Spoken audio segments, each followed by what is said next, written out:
राजेश मान सिंह ज्यू एउटा भारे कुरा गोटे कोही भन्नुहोस्, शंका तहल्का देखा यसमा जय श्री राम का नारा यो पर जुन मान्छेले गाली जितना गरेर बगदादी भन्दैछ भाषा हमने के बिगड़ जे में 12 गते हेराइदिनु पर्ने हो जितना बगदादी वीरगन्जमा महाराष्ट्र मुस्लिमहरूलाई, बीच में हमने की त्यो सब महाराष्ट्र मान्छेलाई शंका तपाईले का किन देखा दो कारवाही गर्नु भएन?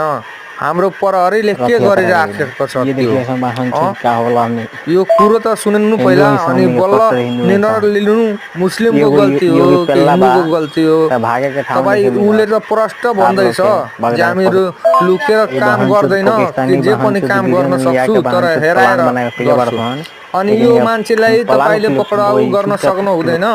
यो यो हाम्रो नेपालको मान्छे नि होइन होला, किनकि हाम्रो नेपालको मान्छेले यस्तो गर्दै गर्दैन। हामी दाजुभाइ जस्तो एकता भएर बस्छु। तर यो के भन्छ अन्धभक्त हुन्छ नि, त्यही हो गोबर भक्त। यो मुसलमानलाई भड्काउने, हिन्दू मुस्लिमहरूलाई भड्काउने काम गरिरहेको छ। प्लसमा तपाईँ यो सोच्नुहोस्, तपाईँको यो देश हो, हामीहरू तपाईँलाई मेयर किन बनाए?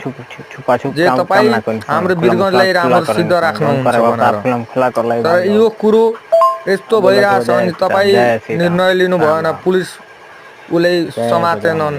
यो त नराम्रो कुरो भयो नि। त्यसको सबै नम्बर हेरेर त्यो मान्छेले पक्राउ गर्न पर्यो, बल्ल छलफल गर्न पर्यो, कसको गल्ती छ, के छैन, त्यो सबै त गर्न पर्यो नि सर। यो के मुस्लिमलाई अब इन्डियामा जस्तो टार्गेट भइरहेको थियो त्यस्तै नेपालमा पनि हुन्छ?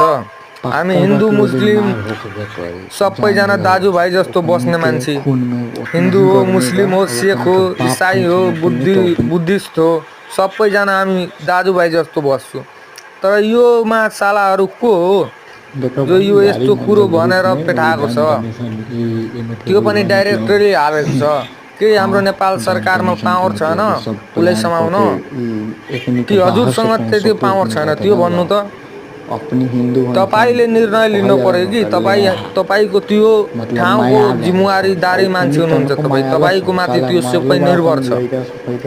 अनि तपाईँ त्यो कारवाही गर्नुहोस्। हाम्रो प्रहरीले पनि गर्न पर्यो, त्यो मान्छेले समात्न पर्यो। यो सबै हावा उडेर आउँदैछ कि दक्षिणदेखि कि हावा उड्छ नि, दक्षिणदेखि दिशाबाट, त्यस्तो यो दक्षिणको हावा लागिरहेछ।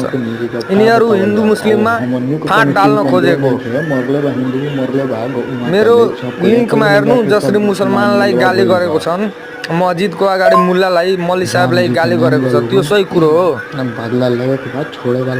मन्दिरको